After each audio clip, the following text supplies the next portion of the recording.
மந்தை வெளிக்கு போனால் என்னை பார்த்து எல்லாரும் என்ன செய்யணும்?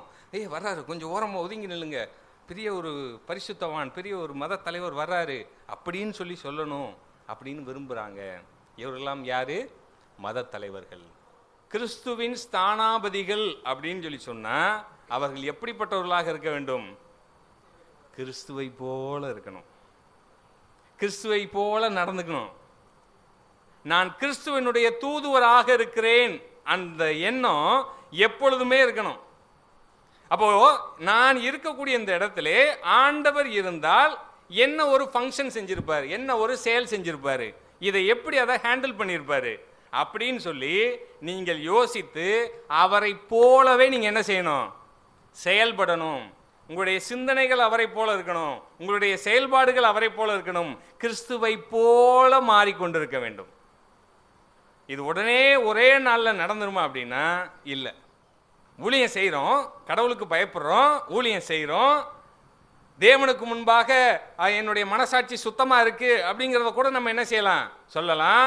ஆனால் யார் சொல்லணுமா? சபையார் அறிந்திருக்க வேண்டும். நம்முடைய ஊழியத்திலே நம்முடைய நடக்கையை சபையார் அறிந்திருக்க வேண்டும். அதுதான் அங்கே சொல்றாரு, உங்கள் மனசாட்சிக்கும் வெளியரங்கமாக இருக்கிறோம். டிரான்ஸ்பரண்ட், எந்த மறைவும் கிடையாது. என்ன செய்கிறேனோ, என்ன மாதிரி ஊழியத்தில் நான் செய்கிறேனோ அதையெல்லாம் நான் என்ன செய்கிறேன்?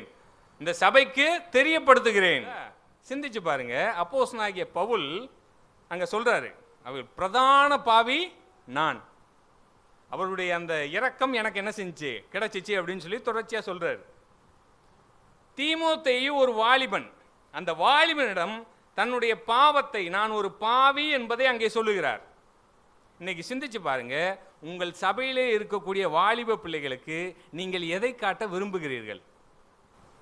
நான் பரிசுத்தவான், நான் நீதிமான், உங்களுக்கெல்லாம் நான் முன்மாதிரியாக வாழ்கிறேன், என்னிடத்தில் ஒரு குறையும் இல்லை. அப்போஸ்தலனாகிய பவுல் அப்படி நினைக்கல. ஏன்? உங்கள் மனைவிட்ட குறைந்தபட்சம் கல்யாணம் ஆகி ஒரு குறைந்தபட்சம் 5 வருடமாவது ஆகியிருக்க வேண்டும். அப்போது உங்கள் மனைவியிடம் போய், என்னை நீ கல்யாணம் செய்து கொள்ளும்போது இருந்த என்னுடைய குணாதிசயம் ஏதாவது இப்போ மாறி இருக்கிறதாங்கிறத கேளுங்க. சரிங்களா? அவங்க சொல்கிறத நீங்கள் காது கொடுத்து கேளுங்க. ஆண்டவரை அதிகமாக அதிகமாக அறிந்து கொள்ள நம்முடைய மனதினுள்ளே மாற்றங்கள் வந்து கொண்டே இருக்கணும். இன்றைக்கு பேசும்படியாக நான் எடுத்துக்கொண்ட தலைப்பு ஒரு வித்தியாசமான ஒரு தலைப்பு. மத தலைவர்களா, கிறிஸ்துவின் ஸ்தானாபதிகளா?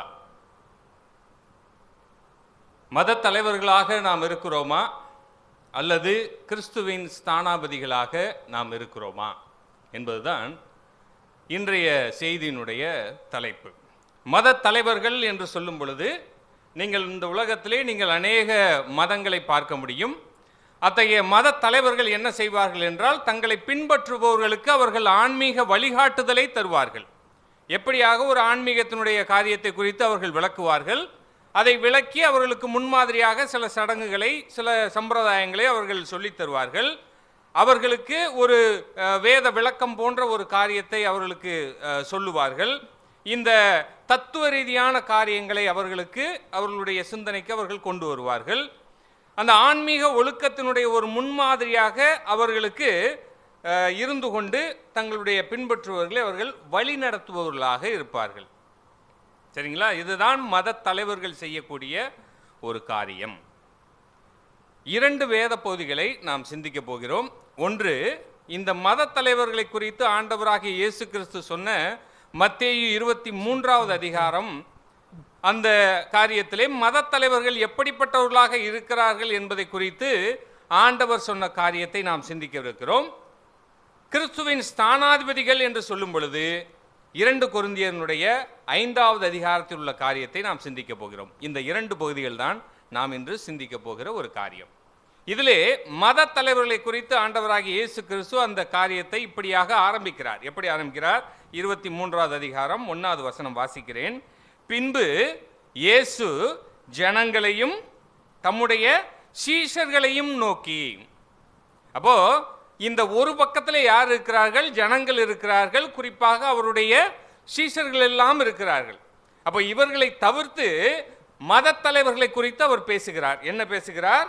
வேதபாரகரும் பரிசேயரும் மோசேயினுடைய ஆசனத்தில் உட்கார்ந்து இருக்கிறார்கள், ஆகையால் நீங்கள் கை கொள்ளும்படி அவர்கள் உங்களுக்கு சொல்லுகிற யாவையும் கை கொண்டு செய்யுங்கள், அவர்கள் செய்கையின்படியோ செய்யாதிருங்கள், ஏனெனில் அவர்கள் சொல்லுகிறார்கள், சொல்லியும் செய்யாதிருக்கிறார்கள்.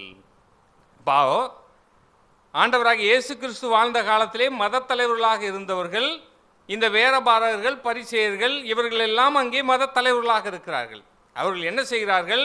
அவர்கள் வேதத்தை அறிந்தவர்கள். அவர்கள் மோசேயினுடைய அந்த நியாயப்பிரமாணத்தை முழுவதுமாக அவர்கள் அறிந்தவர்கள். அந்த ஆசனத்திலே உட்கார்ந்து அவர்கள் ஜனங்களுக்கு வழிகாட்டுகிறார்கள். என்ன வழிகாட்டுகிறார்கள்?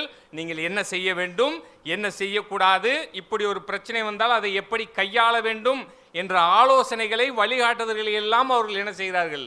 அங்குள்ள ஜனங்களுக்கு அவர்கள் சொல்லுகிறார்கள். ஆண்டவர் சொல்லுகிறார், இந்த மத தலைவர்களுடைய முதலாவதாக அவர்கள் செய்யக்கூடிய ஒரு காரியம், அவர்கள் சொல்லுகிறார்கள், ஆனால் தாங்கள் சொல்லுகிறபடியே அவர்கள் செய்வது இல்லை. அடுத்து இரண்டாவது காரியம் அவர் சொல்லிக்கொண்டே போகிறார். என்ன சொல்லுகிறார்? தங்கள் கிரியைகளை எல்லாம் மனுஷர் காண வேண்டும் என்று செய்கிறார்கள். அதுல என்னென்ன காரியமா? தங்கள் காப்பு நாடாக்களை அகலமாக்கி, தங்கள் வஸ்திரங்களின் தொங்கல்களை பெரிதாக்கி, விருந்துகளில் முதன்மையான இடங்களையும், ஜெபாலயங்களில் முதன்மையான ஆசனங்களையும், சந்தை வெளிகளில் வந்தனங்களையும், மனுஷரால் ரபி ரபி என்று அழைக்கப்படுவதையும் விரும்புகிறார்கள். அப்போ அவங்களுடைய ஆசையெல்லாம் என்ன அப்படின்னா, நான் ஒரு இடத்துக்கு போறேன், ஒரு கூட்டத்துக்கு போறேன் அப்படின்னா அங்க இருக்கிறவர்களெல்லாம் என் மீது அன்பு பாராட்ட வேண்டும், அங்கு இருப்பவர்கள் எல்லாம் என்னை என்ன செய்ய வேண்டும்? அங்கீகரித்துக் கொள்ள வேண்டும், என்னை அவர்கள் கனப்படுத்த வேண்டும். இந்த வஸ்திர தொங்கல்களை எல்லாம் பார்த்து அவர்கள் ஐயோ இவர் எவ்வளவு பெரிய ஒரு தலைவராக இருக்கிறார், எவ்வளவு பெரிய ஒரு பரிசுத்தவானாக இருக்கிறார் என்று சொல்லி அவரை புகழ வேண்டும், அவரை அழைக்க வேண்டுமாம். ரபி ரபி என்று சொல்லி அவரை என்ன செய்ய வேண்டுமாம்? அழைக்க வேண்டும் என்று அவர்கள் விரும்புகிறார்கள். தாங்கள் செய்கிற காரியங்கள் எல்லாம் யார் பார்க்கணும்னு விரும்புகிறாங்க? ஜனங்கள் பார்க்கணும்னு விரும்புகிறாங்க. அவர்கள் ஜெபம் செய்யும் பொழுது இந்த ஜனங்கள்லாம் அவரை பார்த்து, ஆஹா இவர் எவ்வளவு பெரிய ஒரு ஜெப வீரர், எவ்வளவு ஒரு அருமையாக ஜெபம் செய்கிறாரு. அவர் தான தர்மம் செய்யும் பொழுது அதை பார்க்கிறவர்கள், ஆகா எவ்வளவு ஒரு பெரிய ஒரு மனிதர், இவர்களுக்கெல்லாம் தான தர்மம் செய்கிறாரே அப்படின்னு சொல்லி பார்க்கிறது. அப்போ தாங்கள் எதை செய்தாலும் அதை அந்த மனிதர்கள்லாம் பார்க்கணும், பார்த்து என்னை விரும்ப வேண்டும், என்னை கனப்படுத்த வேண்டும், எனக்கு பிரியமாக அவர்கள் ஏதாவது செய்ய வேண்டும். அப்போ சந்தை வெளிக்கு போனால் என்னை பார்த்து எல்லாரும் என்ன செய்யணும்? வர்றாரு, கொஞ்சம் ஓரமாக ஒதுங்கி நில்லுங்க, பெரிய ஒரு பரிசுத்தவான், பெரிய ஒரு மத தலைவர் வர்றாரு அப்படின்னு சொல்லி சொல்லணும் அப்படின்னு விரும்புகிறாங்க. இவர்களெல்லாம் யாரு? மத தலைவர்கள். அப்போ இந்த காப்பு நாடாக்களை கட்டுவது, நீங்கள் யாத்ராகமம் 13வது அதிகாரத்திலே நீங்கள் 9:16 அதை வாசிக்கலாம், நோட் பண்ணிக்கோங்க. யாத்ராகமம் 13:9-6. நீங்கள் அதே காரியத்தை உபாகமம் 6வது அதிகாரம் 8வது வசனம், 11வது அதிகாரம் 18-19, அந்த 11வது அதிகாரம் மட்டும் நாம் வாசிக்கலாம். உபாகமம் 11:18-19. ஆகையால் கர்த்தர் உங்கள் பிதாக்களுக்கு கொடுப்பேன் என்று அவர்களுக்கு ஆணையிட்ட தேசத்தில் உங்கள் நாட்களும் உங்கள் பிள்ளைகளின் நாட்களும் பூமியின் மேல் வானம் இருக்கும் நாட்களைப் போல அநேகமாயிருக்கும்படிக்கு நீங்கள் என் வார்த்தைகளை உங்கள் இருதயத்திலும் உங்கள் ஆத்துமாவிலும் பதித்து அவைகளை உங்கள் கையின் மேல் அடையாளமாக கட்டி உங்கள் கண்களின் நடுவே ஞாபக குறியாக வைத்து அவைகளை உங்களை வீட்டு நிலைகளிலும் உங்கள் வாசலிலும் எழுதுவீர்களாக. நீங்கள் இப்போ நிறைய தலைவர்கள், நிறைய விசுவாசிகளுடைய வீட்டுக்கு போனீங்கன்னா அவங்க வீட்டு வாசல்லாம் என்ன இருக்கும்? வசனங்களாக இருக்கும். ஆனால் ஆண்டவர் முதலாவதாக எங்கே பதிக்கணும்னு சொல்லி சொன்னார்? உங்களுடைய இருதயத்திலும் உங்கள் ஆத்மாவிலும் பதித்து, அதுக்கப்புறம் நீங்கள் என்ன செய்யுங்க? ஞாபகக்குறியா அந்த கண்களுக்கு நடுவே வச்சிரு. அப்படின்னா நீ எதை செய்தாலும் எதை பார்த்தாலும் உன்னுடைய சிந்தனை செயல் எல்லாம் இந்த வேதத்தின் அடிப்படையிலே இருக்க வேண்டும் என்பதற்காக ஆண்டவர் சொன்னது. ஆனால் அந்த மத தலைவர்கள் என்ன செய்தார்கள்? தங்களுடைய வஸ்திர தொங்கல்களிலே, அந்த நீல துப்பட்டாவிலே அவர்கள் என்ன செய்வார்களாம்? தொங்கல்களை தொங்க விடுவார்கள். அதுக்குள்ள என்ன இருக்கும்? வேத வசனங்கள் சுருள் சுருளாக அங்கே சொருகப்பட்டிருக்கும். அது எதுக்காக? என்னன்னா அதை ஒரு பெருமைக்காக செய்ய ஆரம்பித்தார்கள். எத்தனை முறை அவர்கள் இந்த வேதத்தை வாசிக்கிறார்களோ அத்தனை முறை அவர்கள் அந்த தொங்கலில் இருக்கக்கூடிய அந்த மணிகளை தொங்க விடுவார்கள். அப்போ ரொம்ப அதிகமா இருக்கு அவருடைய அந்த காப்பு நாடா, அது ரொம்ப அகலமா ரொம்ப ஒரு பெரிய பட்டையா இருக்கு அப்படின்னா அவர் இந்த வேதத்தை பல முறை என்ன செய்திருக்கிறார், வாசித்திருக்கிறார், பல முறை தியானித்திருக்கிறார், பல முறை மனப்பாடம் செய்திருக்கிறார் அப்படின்னு சொல்லி அர்த்தம். அதை பார்க்கும்போது அவங்கெல்லாம் என்ன செஞ்சாங்களாம், ரொம்ப அவருக்கு மரியாதை செஞ்சாங்க. அப்போ இந்த வஸ்திர தொங்கல்களையும் காப்பு நாடாக்களையும் விரும்புவர்களாக தாங்கள் எதை செய்தாலும் அதை இந்த மனுஷர்கள் காண வேண்டும் என்று பார்ப்பவர்களாக அவர்கள் இருந்தார்கள். ஆனால் பிரியமானவர்களே, ஆண்டவர் அவைகளை பார்ப்பது இல்லை. இப்போ உதாரணத்துக்கு இந்த உலகம் பார்க்கக்கூடிய பார்வை, ஆண்டவர் பார்க்கக்கூடிய பார்வை வித்தியாசமானது. இப்போ ஒரு நபர் ஜெபம் செய்கிறார் அப்படின்னா இந்த உலகம் என்ன பார்க்கும், அவர் யார், யாருக்காக ஜெபம் செய்கிறார், என்ன ஜெபம் செய்கிறார், யாருக்காக ஜெபம் பண்ணுறாரு, என்ன ஜெபம் பண்ணுறாரு, இதுதான் இந்த உலகம் பார்க்கும்.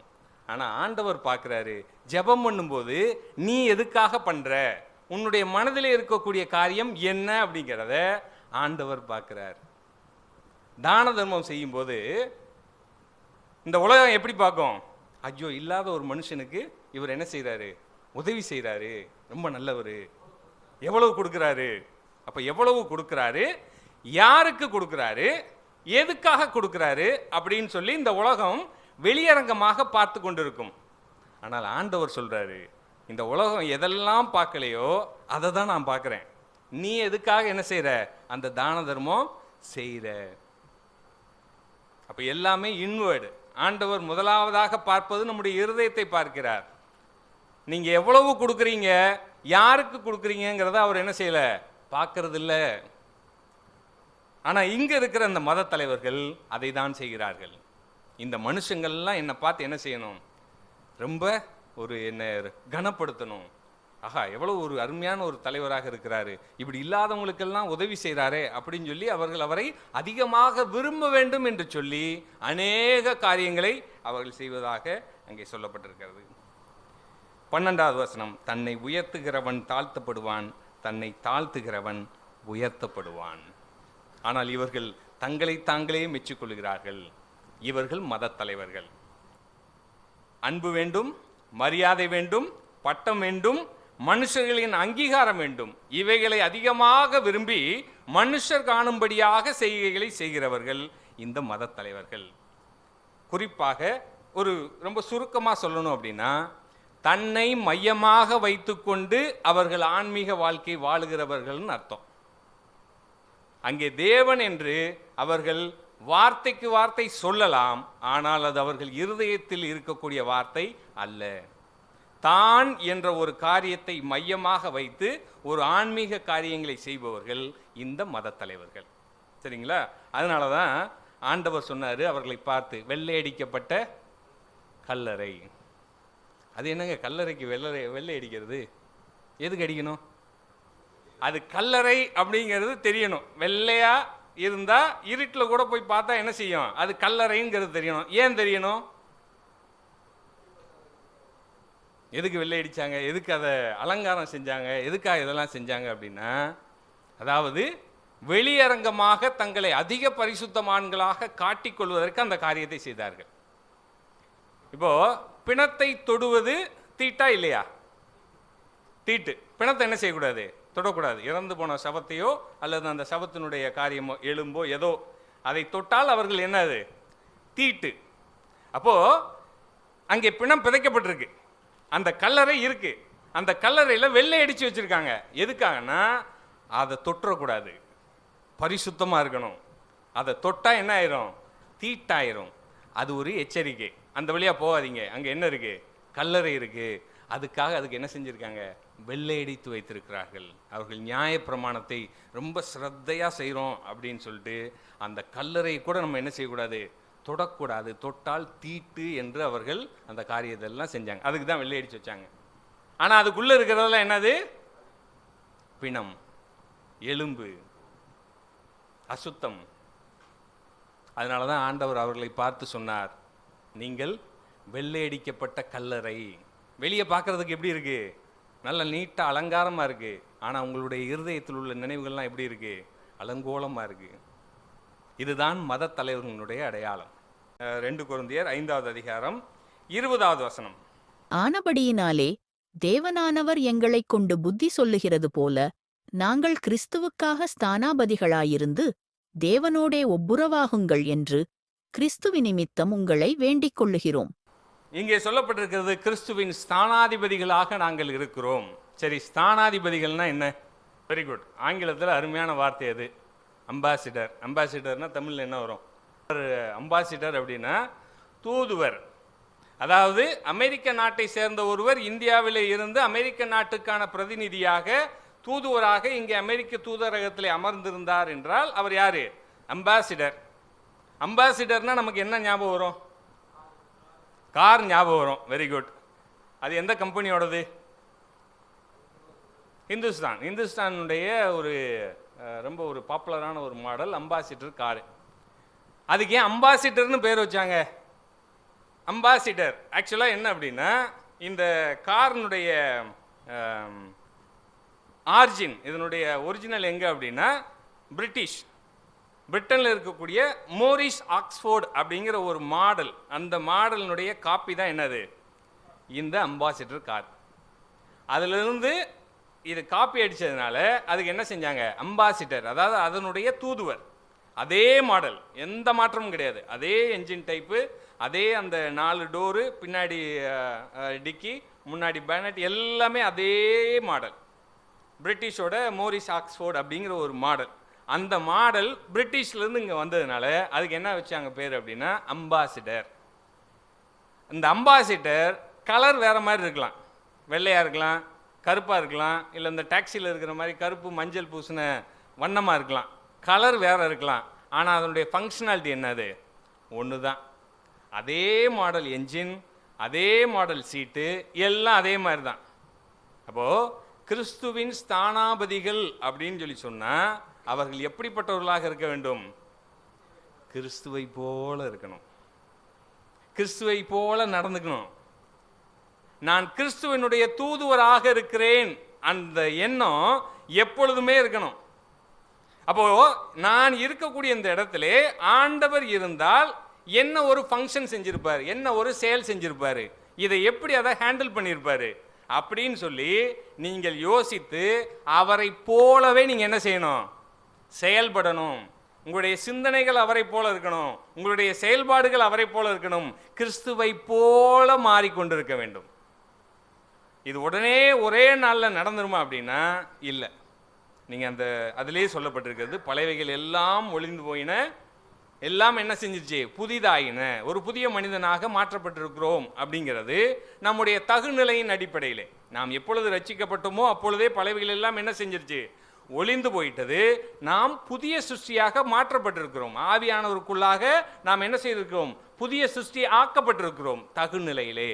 ஆனால் இந்த தகுநிலைக்கு ஏற்ப நாம் நடந்து கொண்டே போக வேண்டும். அப்பொழுது கிறிஸ்துவின் ஸ்தானாதிபதிகள் என்பவர்கள் கிறிஸ்துவினுடைய சாயலை தரித்து கொண்டவர்களாக, அவருடைய குணாதிசயங்களை பிரதிபலிப்பவர்களாக இருக்க வேண்டும். நம்மை பார்ப்பவர்கள் யாரை பார்க்கணும்?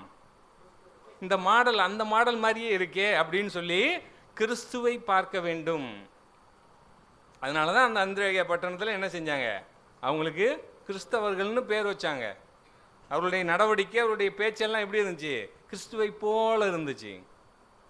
அப்போது 2 வித்தியாசம், ஒன்று மத தலைவர்கள், இன்னொன்று கிறிஸ்துவின் ஸ்தானாதிபதிகள். இந்த ஸ்தானாதிபதிகள் என்ன செய்வார்கள்?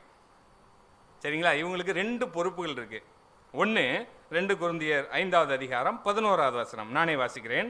ஆகையால் கர்த்தருக்கு பயப்படத்தக்கதென்று அறிந்து மனுஷருக்கு புத்தி சொல்லுகிறோம், தேவனுக்கு முன்பாக வெளியரங்கமாய் இருக்கிறோம், உங்கள் மனசாட்சிக்கும் வெளியரங்கமாய் இருக்கிறோம் என்று நம்புகிறேன்.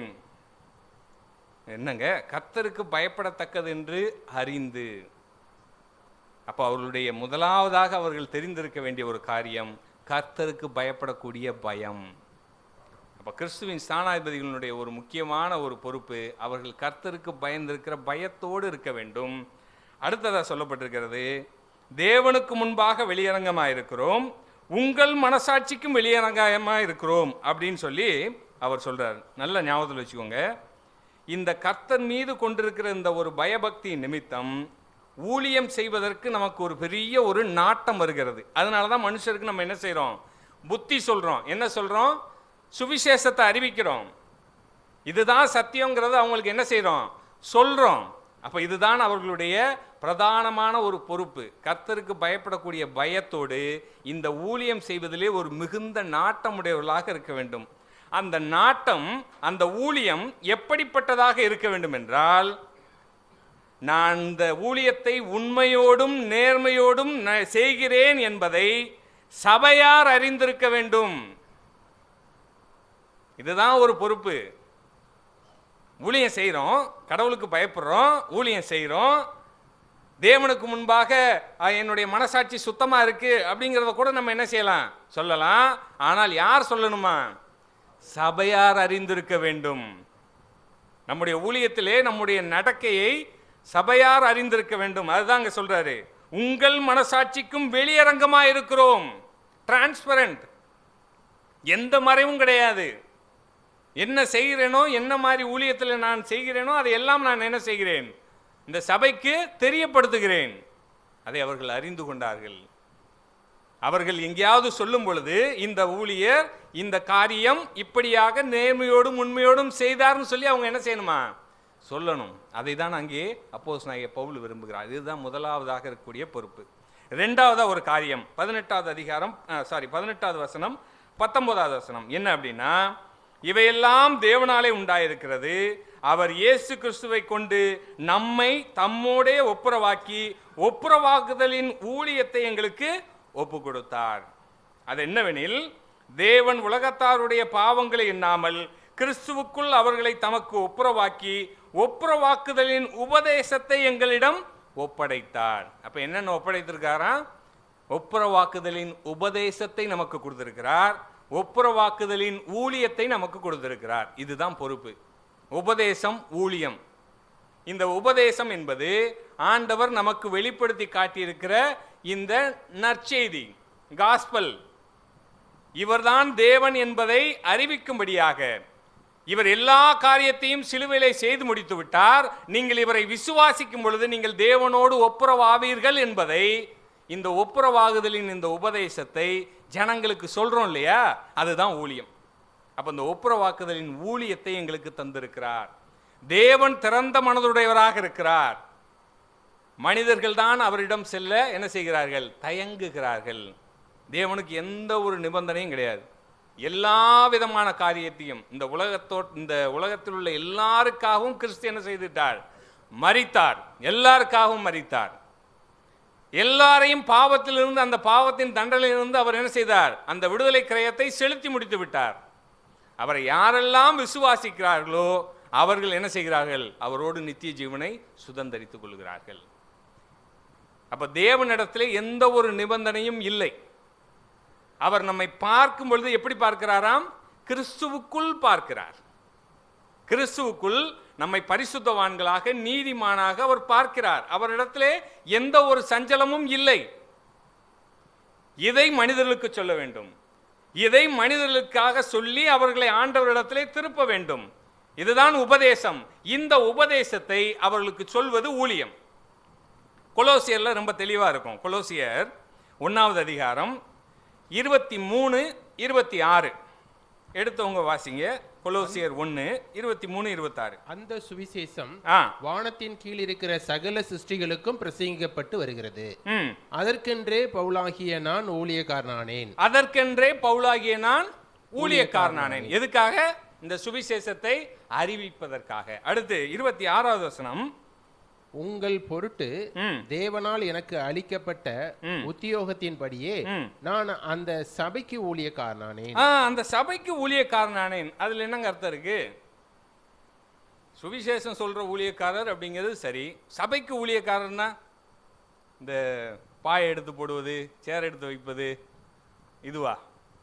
அதாவது இந்த இது என்னவா? உங்கள் பொருட்டு தேவனால் எனக்கு அளிக்கப்பட்ட உத்தியோகத்தின்படியே நான் அந்த சபைக்கு ஊழியக்காரனானேன். எதுக்காக அப்படின்னா, உங்கள் பொருட்டு. என்ன உங்கள் பொருட்டு? உங்களை சத்தியத்திற்குள்ளாக இன்னும் பலப்படுத்த, திடப்படுத்த, விசுவாசத்திலே இன்னும் அதிகமாக உங்களை பெருக செய்ய, இன்னும் அவருடைய ஊழியத்திலே உங்களை அதிகமாக பயன்படுத்த, இந்த காரியத்திற்காக அந்த சபைக்கு ஊழியக்காரனானேன். அப்போ சுவிசேஷம் சொல்றது மாத்திரமல்ல, சுவிசேஷம் சொல்லி அவங்கள சபைக்குள்ள கொண்டு வராங்க இல்லையா, கொண்டு வந்த பிற்பாடு அவங்களை அந்த சத்தியத்தில் மேற்கொண்டு அவங்களை திடப்படுத்தக்கூடிய அந்த ஊழியம். நீங்கள் அதை தொடர்ச்சியாக வாசித்து பார்த்தீங்கன்னா அதுதான் அவர் சொல்லியிருப்பார், இந்த சபையினுடைய ரகசியத்தை அவர்களுக்கு சொல்லுவதற்காக. 28வது வசனம், எந்த மனுஷனையும் கிறிஸ்து இயேசுவுக்குள் தேறினவனாக நிறுத்தும்படிக்கு அவரையே நாங்கள் அறிவித்து, எந்த மனுஷனுக்கும் புத்தி சொல்லி, எந்த மனுஷனுக்கும் எல்லா ஞானத்தோடும் உபதேசம் பண்ணுகிறோம். அதற்காக நான் எனக்குள்ளே வல்லமையாய் கிரியை நடப்பிக்கிற அவருடைய பலத்தின்படி போராடி பிரயாசப்படுகிறேன். இது என்னுடைய பலம் அல்ல, இந்த சுவிசேஷம் அறிவிப்பது என்னுடைய பலம் அல்ல. இந்த சுவிசேஷத்தின் நிமித்தம் கூட்டப்பட்ட இந்த சபைக்கு அவர்களை இன்னும் தேர்ந்தவராக நிறுத்துவது என்னுடைய பலம் அல்ல. எனக்குள்ளே வல்லமையாய் கிரியை நடப்பிக்கிற அது தேவனுடைய செயல். அப்ப இதுதான் இந்த சபையிலே கிறிஸ்துவின் ஸ்தானாபதிகளாக இருப்பவர்கள் செய்ய வேண்டிய காரியம். வெளியே ஊழியம், அங்கே சுவிசேஷம் அறிவிக்கப்பட வேண்டும். உள்ளே அவர்களை சத்தியத்திற்குள்ளாக திடப்படுத்த வேண்டும். இன்னும் அதிகமாக அவர்கள் ஆண்டவரை குறித்து அறிந்து கொள்ள அவர்களுக்கு வாய்ப்புகளை உருவாக்கி கொண்டே இருக்க வேண்டும். இந்த வேதத்தை அவர்களுக்கு போதிக்க வேண்டும். அப்ப இதுதான் இரண்டு பொறுப்பான ஊழியங்கள். ஒப்புரவாகுதலின் உபதேசம், ஒப்புரவாகுதலின் ஊழியம். கர்த்தருக்கு பயந்து அவருடைய ஊழியத்தை செய்வதற்கு ஒரு பெரிய நாட்டம். அது தேவனுக்கு மாத்திரமல்ல, சபையாருக்கும் நீங்கள் உண்மையோடும் நேர்மையோடும் அதை செய்கிறீர்கள் என்பதை அவர்கள் அறிந்திருக்க வேண்டும். சரி, இந்த ரெண்டும் ஏங்க செய்யணும்? உலகத்தில் ஆண்டவரை ஏற்றுக்கொண்ட விசுவாசிகள் எல்லோரும் ஊழியம் செய்கிறாங்களா அப்படின்னு சொல்லி கேட்டிங்கன்னா ஒரு பெரிய கேள்விக்குறி தான். ஆனால் அந்த ஒரு கூட்டத்தில் இருந்து தான் இந்த ஊழியக்காரர்களாகட்டும், மூப்பர்களாகட்டும், அல்லது உதவிக்காரர்களாகட்டும், இவர்களெல்லாம் என்ன செய்கிறார்கள்? வருகிறார்கள். என்ன காரணம்? ஏன் இதை செய்யணும்? ரட்சிக்கப்பட்டாச்சு, ஆண்டவரை சொந்த ரட்சகராக ஏற்றுக்கொண்டாச்சு. என்ன நிச்சயம்? இறந்தா எங்கே போயிடலாம்? பரலோகம் போயிடலாம். அப்போ அப்படியே இருந்துடலாம்ல. ஏன் இந்த வேலையை செய்யணும்? அப்போஸ்தலனாகிய பவுல் அருமையாக ஒன்று சொல்கிறார். 14வது வசனம் வாங்க. 5:14, 2 கொரிந்தியர் 5:14. கிறிஸ்துனுடைய அன்பு எங்களை நெருக்கி ஏவுகிறது. இதுதாங்க காரணம். கிறிஸ்துவினுடைய அன்பு என்னை நெருக்கி ஏவுகிறது. இந்த நெருக்குதல் அப்படின்னா, நீங்கள் இப்போ ஒரு கிறிஸ்மஸ் பர்ச்சேஸுக்கோ இல்லை நியூ இயர் பர்ச்சேஸுக்கோ ஒரு கடைக்குள்ளே போகிறீங்கன்னு வைங்க, கூட்டம் அப்படியே நிறைஞ்சு வலியும். நீங்கள் உள்ளே போகணும்னு சொல்லி நினைப்பீங்க. நீங்கள் உள்ளே போயிட்டீங்கன்னா அவங்களே உங்களை என்ன செய்வாங்க? அப்படியே கூட்டிகிட்டே போயிடுவாங்க. அப்போது நெருக்குதல். எது நெருக்குதான் அப்போஸ்தலனாகிய பவுலை? கிறிஸ்துவினுடைய அன்பு. சிந்திச்சு பாருங்க, நாம் கிறிஸ்துவனிடம் முதலாவதாக அன்பு கூறவில்லை. ஆனால் யார் அன்பு கூர்ந்தா? தேவன் நம்மிடத்திலே முந்தி அன்பு கூர்ந்தார். அந்த அன்பு கூர்ந்ததை நாம் உணர்ந்து கொண்டதாலே நாம் என்ன செய்கிறோம்? அவரிடத்திலே அன்பு கூறுகிறோம். அப்போ இந்த ஆண்டவர் ஒரு 2 உவமையை சொன்னார். அந்த சீமோன் பேதுரு வீட்டில் இருக்கும்போது ஆண்டவர் சொன்னார், யாருக்கு அதிகமாக மன்னிக்கப்படுகிறதோ அவர்கள் அவரிடத்திலே அதிக அன்போடு இருப்பார்கள். அப்போ இந்த கிறிஸ்துவின் அன்பு நம்ம என்ன செய்கிறதாம்? நெருக்கி ஏவுகிறது. எதை செய்ய? இந்த காரியத்தை செய்ய. அப்போ பிரியமானவர்களே, இந்த கிறிஸ்துவின் அன்புதான் நம்ம இயக்கக்கூடிய சக்தி. மனுஷர் பார்க்கணும், எனக்கு பேர் உண்டாகணும் அப்படின்னு சொல்லி செய்யக்கூடிய காரியம் அல்ல இது. இதுக்கு இயக்கக்கூடிய ஒரே சக்தி இந்த கிறிஸ்துவின் மேல் இருக்கக்கூடிய ஒரு அளவுக்கு அதிகமான ஒரு அன்பு. பிரியமானவர்களே, இந்த ஒரு பாட்டு உங்களுக்கு நல்லா தெரியும்னு நினைக்கிறேன். கர்த்தரின் பந்திக்கு வா சகோதரா, கர்த்தரின் பந்திக்கு வா. அதனுடைய சூழ்நிலை ரொம்ப ஒரு நல்ல ஒரு இப்போ தெரிந்து கொள்ள வேண்டிய ஒரு சூழ்நிலை. அதாவது ஊழியக்காரருக்கும் மூப்பருக்கும் மனஸ்தாபம், சரிங்களா? அந்த ஊழியர் சபையிலே ஒரு சில சீர்திருத்தங்களை செய்கிறார். அது இந்த மூப்பருக்கு பிடிக்கவில்லை. அவர் என்ன சொல்லுகிறார்? நான் இனிமேல் இந்த சபைக்கே வரவில்லை என்று சொல்லி அவர் என்ன செஞ்சிடறாரு? போயிடுறார், சரிங்களா? இந்த ஞாயிற்றுக்கிழமை ஆராதனையிலே அப்பமிட்டு ஆராதிக்க வேண்டும். கர்த்தருடைய பந்தி ஆயத்தமாக இருக்கிறது. இந்த மூப்பர் வருவாருன்னு சொல்லி அந்த ஊழியக்காரர் என்ன செஞ்சுட்டு இருந்தார்? பார்த்துக்கிட்டே இருந்தார். ஆனால் அவர் என்ன செய்யலை? வரல. இந்த கர்த்தரின் பந்தியை நெருங்கினோடனே அவர் என்ன செஞ்சார், அப்படியே நிப்பாட்டுங்க அப்படின்னு சொல்லி நிப்பாட்டிட்டு அவர் நேராக அந்த மூப்பருடைய வீட்டுக்கு போகிறாரு. வீட்டுக்கு போய் அவருடைய வாசலில் நின்று பாடின பாட்டு தான் இந்த பாட்டு, கர்த்தரின் பந்திக்கு வா சகோதரா, கர்த்தரின் பந்திக்கு வா. அவர் ஒரு வயலின் வாசிக்கக்கூடிய ஒரு ஊழியக்காரர். அந்த மூப்பரனுடைய வீட்டு வாசலில் நின்று அவர் என்ன செய்தார், அந்த வயலின் வாசித்து அந்த பாட்டை பாடுகிறார். அதுதான் அந்த பாடல் உருவான கதை. பிரியமானவர்களே, அவர் ஏன் இதை செய்யணும்? கிறிஸ்துவின் அன்பு அவரை நெருக்கி ஏவுகிறது. எனக்கு இந்த ஒப்புரவாகுதலின் ஊழியத்தை கொடுத்திருக்காரு, சமாதானம் பண்ணக்கூடிய வேலையை எனக்கு தந்திருக்காரு. யார் யாருக்கு இடையில சமாதானம்? தேவனுக்கும் மனிதனுக்கும் இடையே இருக்கக்கூடிய அந்த பகைமை நீங்கி போனது. இதை சொல்லி அவர்களை தேவனோடு சமாதானமாக்க வேண்டும். அப்ப சமாதான ஊழியத்தை எனக்கு தந்திருக்கிறார். மனிதர்களுக்கிடையே சமாதானமாக வாழக்கூடிய ஒரு வாழ்க்கையை எனக்கு தந்திருக்கிறார். நான் என்ன செய்யணும்? சமாதானத்தோடு வாழணும். ஏன்? கிறிஸ்துவின் அன்பு என்னை நெருக்கி ஏவுகிறது. ஆண்டவராக இயேசு கிறிஸ்து இந்த உலகத்தில் வாழ்ந்த பொழுது அந்த 12 வருட பெரும்பாடுள்ள ஸ்திரீ, அதை நீங்கள் வாசிங்கன்னா தெரியும், அங்கே வந்து அவருடைய வஸ்திரத்தின் ஓரத்தையாவது தொற்றணும் அப்படின்னு சொல்லி அந்த கூட்டத்தில் அந்த பெண் என்ன செய்கிறாள்? ஒரு பெரும் முயற்சி செய்து தொடுகிறாள். தொட்ட உடனே அவருடைய வியாதி குணமாகிறது. ஆண்டவர் திரும்பி கேள்வி கேட்கிறார், என்னை தொட்டது யார் அப்படின்னு. உடனே அவர் சொன்னாங்க, விசேஷர்லாம் இத்தனை பேர் உங்களை என்ன செய்கிறாங்க, நெருக்கிறாங்க, நீங்கள் போய் யார் தொட்டதுன்னு சொல்லி கேட்குறீங்களே. பிரியமானவர்களே, கிறிஸ்துவின் அன்பு உங்களை நெருக்க வேண்டும். நீங்கள் எந்த அளவு நெருக்கப்படுகிறீர்களோ அந்த அளவு நீங்கள் ஆண்டவரோடு நீங்கள் என்ன செய்ய முடியும்? நீங்கள் நெருங்கி வாழ முடியும். இந்த ஊழியத்திலே, ஆண்டவருடைய வார்த்தையை அறிவிப்பதிலே, நீங்கள் மனிதரிடத்திலே பழகுவதிலே கிறிஸ்துவின் சாயலை உங்களால் என்ன செய்ய முடியும்? வெளிக்காட்ட முடியும். அப்போ கிறிஸ்துவின் மீது உங்களுக்கு எவ்வளவு அன்பு இருக்கிறது, எவ்வளவாக அவர் மன்னித்திருக்கிறாரோ அவ்வளவாய் நீங்கள் அன்பு கூறுவீர்கள். அப்போ பிரியமானவர்களே, தமிழில் நீங்கள் மொழிபெயர்ப்பில் நீங்கள் வாசித்தீங்க அப்படின்னா, கிறிஸ்துவின் பேர் அன்பே எங்களை ஆட்கொள்ளுகிறது. எங்களை ஆட்கொள்கிறது. என்ன ஆட்கொள்கிறது? கிறிஸ்துவனுடைய பேர் அன்பு.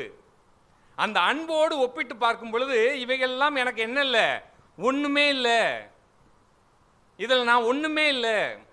அப்போஸ்தலனாகிய பவுல் ஒரு காரியத்தை சொல்கிறாரு, சரிங்களா? பாவிகளை ரட்சிக்க கிறிஸ்து இயேசு இந்த உலகத்திலே வந்தார். அதெல்லாம் சொல்கிறார். இது எல்லாம் அங்கே இருக்கும் பார்த்தனுக்கும் சரியானது அப்படின்னு. அதுக்கடுத்து ஒரு வார்த்தை சொல்கிறார். என்ன வார்த்தை? பிரதான பாவி யாராம்? அவர் தான் அப்போஸ்தலனாகிய பவுல். யாருக்கு எழுதுறாருங்க இந்த லெட்டரை? அவருக்கு தெரியுமா என்ன? நம்மளாம் இப்போ உட்காந்து படிச்சுட்டு இருப்போன்னு. யாருக்கு எழுதுறாரு அந்த லெட்டரை? தீமோத்தேயுக்கு எழுதுறாரு. தீமோத்தேயு யாரு? வாலிபன். இவருடைய ஊழியத்துக்கு ஒரு சப்போர்ட்டா இருந்த ஒரு வாலிபன், சரிங்களா? சிந்திச்சு பாருங்க. அப்போஸ்தலனாகிய பவுல் அங்க சொல்றாரு, அவர் பிரதான பாவி நான். அவருடைய அந்த இரக்கம் எனக்கு என்ன செஞ்சு கிடைச்சிச்சு அப்படின்னு சொல்லி தொடர்ச்சியா சொல்றாரு. தீமோத்தேயு ஒரு வாலிபன். அந்த வாலிபனிடம் தன்னுடைய பாவத்தை, நான் ஒரு பாவி என்பதை அங்கே சொல்லுகிறார். இன்னைக்கு சிந்திச்சு பாருங்க, உங்கள் சபையிலே இருக்கக்கூடிய வாலிப பிள்ளைகளுக்கு நீங்கள் எதை காட்ட விரும்புகிறீர்கள்? நான் பரிசுத்தவான், நான் நீதிமான், உங்களுக்கெல்லாம் நான் முன்மாதிரியாக வாழ்கிறேன், என்னிடத்தில் ஒரு குறையும் இல்லை. அப்போஸ்தலனாகிய பவுல் அப்படி நினைக்கல. ஏன் அப்படி நினைக்கலன்னா, அவர் நினைச்சு பார்க்கிறாரு, பாவிகளை ரட்சிக்க கிறிஸ்து இயேசு இந்த உலகத்திலே வந்தார். எவ்வளவு பெரிய ஒரு காரியம்! அவர் வரணும்னு அவசியமே இல்லை.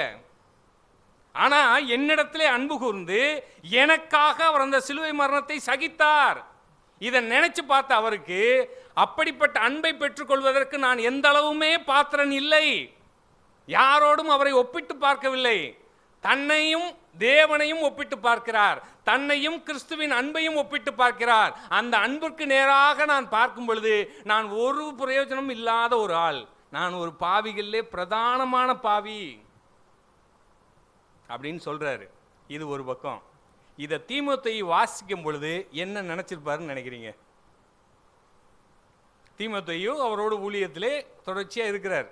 இவர் ஊழியத்துக்காக எவ்வளவு பிரயாசப்படுகிறார், எவ்வளவு அடிக்கலைப்படுகிறார், எல்லா காரியமும் யாருக்கு தெரியும்? தீமோத்தேயுக்கு தெரியும். இதை பார்த்த உடனே அவர் என்ன செய்திருக்க மாட்டார்? நிச்சயமாக சிரித்திருக்க மாட்டார். ஆனால் உங்கள் வாலிப பிள்ளைகளிடம் நீங்கள் உங்களை குறித்து இப்படி சொல்லுவீர்கள் என்றால் அவர்கள் என்ன நினைப்பார்கள்? ஆளை பார்த்தாலே தெரியுது, நிறைய சேட்டை செஞ்சிருப்பார் போல தெரியுது, அதனால தான் சொல்கிறாரு அப்படின்னு நினைப்பாங்க இல்லையா? சிந்திச்சு பாருங்க. அப்போ அப்போஸ்தலனாகிய பவுல், தீமோத்தேயு இவங்க 2 பேரையும் பார்க்கும் பொழுது இந்த நிலைமையிலே நாம் என்ன சொல்லுவோம்?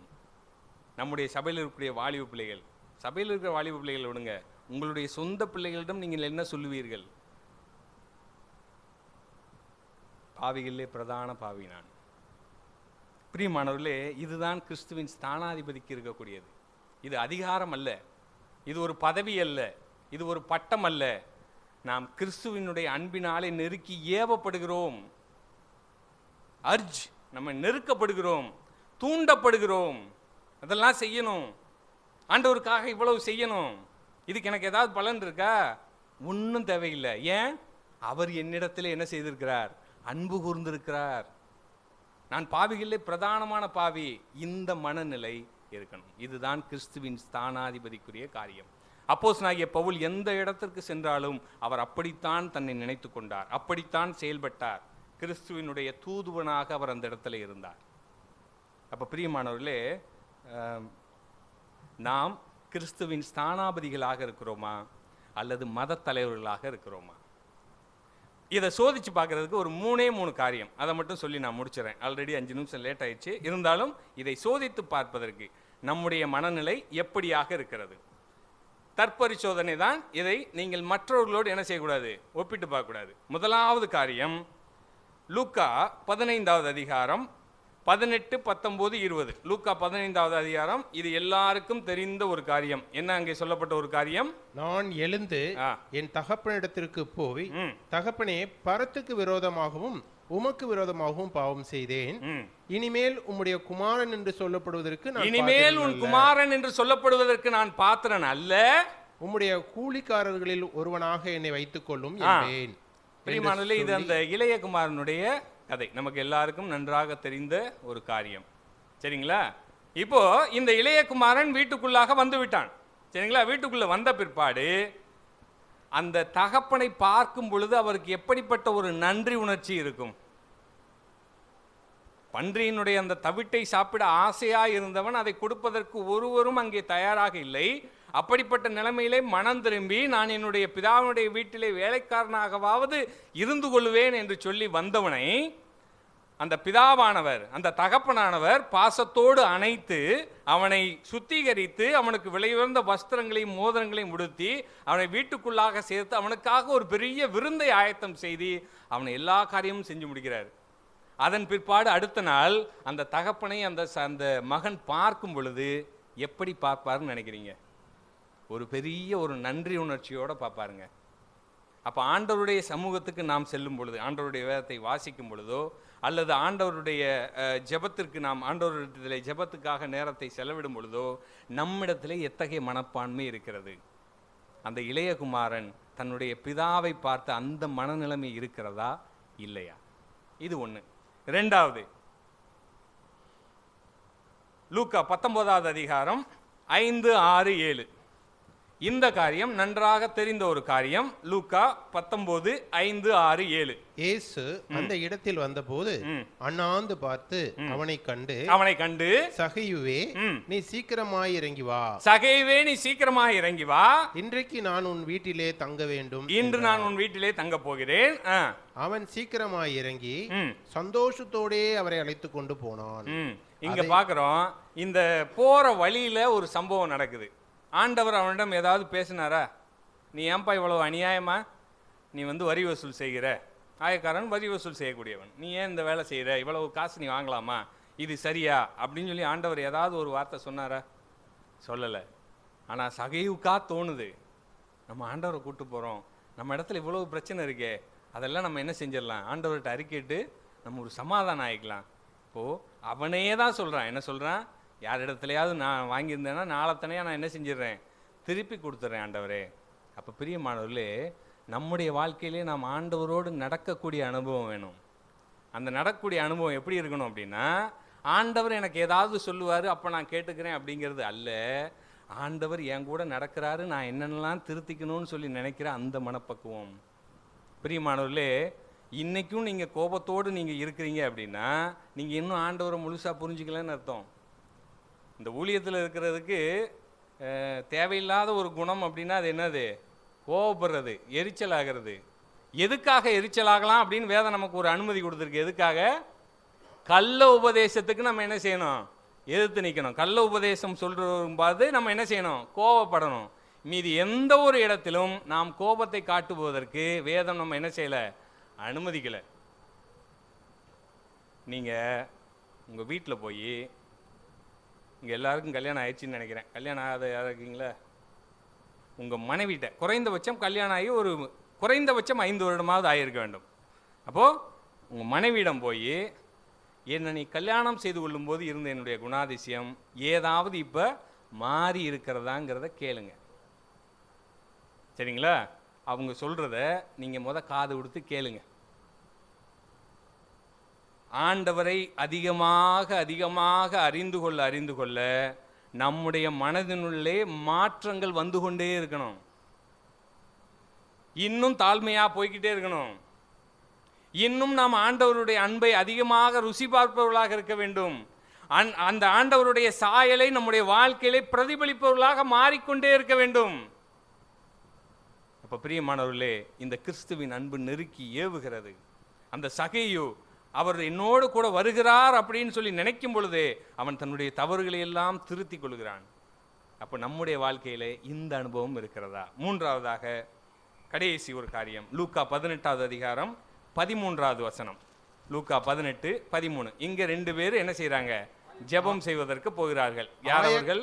ஆயக்காரன் தூரத்திலே நின்று தன் கண்களையும் வானத்துக்கு எடுக்க துணியாமல், தங்களுடைய கண்களை வானத்திற்கு அங்க ஏறெடுக்க துணியாமல் தன் மார்பிலே அடித்துக்கொண்டு தேவனே பாவியாகி என் மேல் கிருபையாயிரும் என்றான். தேவனே பாவியாகி என் மேல் கிருபையாயிரும். எவ்வளவு ஒரு பெரிய ஒரு காரியம் தெரியுங்களா? ஆண்டவரே, நான் பாவியான ஒரு மனுஷன், என் மேல் நீர் என்னவாயிரும்? கிருபையாயிரும். அப்ப நம்ம ஜெபம் பண்ணும் பொழுது இந்த மனநிலை நம்மிடத்தில் இருக்கிறதா? இந்த 3 மனநிலைகள் இளைய குமாரனிடம் காணப்பட்ட நன்றி உணர்வு, சகைவிடம் காணப்பட்ட மனம் திரும்புதல், தன்னைத்தானே சோதித்து தவறுகளை திருத்திக் கொள்ளுதல், மூன்றாவதாக ஜெபம் செய்யும் பொழுது அவரிடத்திலே தாழ்மையோடு நாம் கேட்டல். இந்த 3 சம்பவங்களோடு உங்களுடைய மனநிலை ஒத்துப்போகிறது என்றால் நீங்கள் கிறிஸ்துவின் ஸ்தானாதிபதிகளாக இருக்கிறீர்கள் அர்த்தம். இதை ஒத்துக்கொள்வதற்கு, அதாவது இப்படி தம்மை முற்றிலுமாக தாழ்த்தி ஆண்டவரை மையமாக கொண்ட ஒரு வாழ்க்கை வாழ்வதற்கு உங்களுக்கு எங்கேயாவது ஒரு இடத்துல பிசுறு அடிச்சிச்சு அப்படின்னா நீங்கள் இன்னும் என்ன செய்யணும்? ஆண்டவருடைய அன்பை அதிகமாக ருசி பார்க்க வேண்டும். இன்னும் ஆண்டவர் உங்களுடைய அந்த அன்பினாலே நெருக்கப்படக்கூடிய அந்த அனுபவத்தை இன்னும் உங்களுக்கு அதிகமாக தர வேண்டும். நீங்கள் கிறிஸ்துவுக்கு ஸ்தானாபதிகளாக இருக்கிறீர்கள் என்பதை நீங்கள் உணர்ந்து செயல்பட வேண்டும். அப்போ பிரியமானவர்களே, இன்னைக்கு கற்றுக்கிட்ட பாடம், நாம் மத தலைவர்களாக இருக்கிறோமா அல்லது கிறிஸ்துவின் ஸ்தானாபதிகளாக இருக்கிறோமா? மத தலைவர்கள் அவர்கள் எல்லா இடங்களிலும் இருக்கிறார்கள். அவர்கள் பதவி விரும்புவர்கள், பட்டத்தை விரும்புவர்கள், அவர்கள் தங்களுடைய சுய மகிமையை தேடுபவர்கள், தாங்கள் எதை செய்தாலும் அதை ஜனங்கள் பார்க்க வேண்டும் என்று செய்பவர்கள், தங்களை புகழ வேண்டும் என்று விரும்புவர்கள் மத தலைவர்களாக இருக்கிறார்கள். அவர்கள் சொல்லுகிறார்கள், ஆனால் சொல்லின்படி அவர்கள் செய்வதில்லை. எல்லாரிடத்திலும் சமாதானமாய் இருங்கள் என்று சொல்லுவார்கள், ஆனால் அவர்களுடைய மனதிலே நீங்கள் தோண்டி பார்ப்பீர்கள் என்றால் அங்கே கசப்புணர்ச்சியும் வஞ்சகமும் அநேகமாக இருக்கும். அவர்கள் மத தலைவர்கள். ஆனால் நாம் கிறிஸ்துவின் சாணாபதிகள், நாம் கிறிஸ்துவை பிரதிபலிப்பவர்கள், கிறிஸ்துவனுடைய அந்த ஒப்புரவாக்குதலின் அந்த உபதேசத்தை பெற்றவர்கள், அந்த ஊழியத்தை செய்பவர்கள், சபைக்கு ஊழியக்காரர்களாக இருப்பவர்கள், சபையினுடைய அந்த உலகத்திற்கு நற்செய்தியை அறிவிப்பவர்களாக இருப்பவர்கள். இப்படிப்பட்ட நாம் தேவனோடு எப்படி இருக்கிறோம்? எத்தகைய மனநிலையோடு இருக்கிறோம்? மற்றவர்களை குறித்து நமக்கு எந்த விதமான கவலையும் இல்லை. நம்மால் மற்றவர்களுக்கு இடரல் உண்டாக்காமல் அவர்களோடு சமாதானமாய் வாழ நாம் என்ன முயற்சிகளை செய்கிறோம்? அப்போ பிரியமானவர்களே, சிந்தித்து பார்ப்போம். நம்முடைய காரியங்களை நாம் திருத்திக் கொள்வோம். ஏதேனும் நம்மிடத்திலே குறைகள் இருந்தால் அதை தேவனிடத்திலே அறிக்கை செய்து அவருக்கு இன்னும் அதிகமாக ஓட, இன்னும் அதிகமாக அவருடைய அன்பிலே நெருக்கப்பட்டு அவருக்கென்று ஊழியம் செய்ய வரக்கூடிய நாட்களிலே கர்த்தர் நம்மை எடுத்து பயன்படுத்துவாராக. கர்த்தருடைய திருநாமம் மகிமைப்படுவதாக.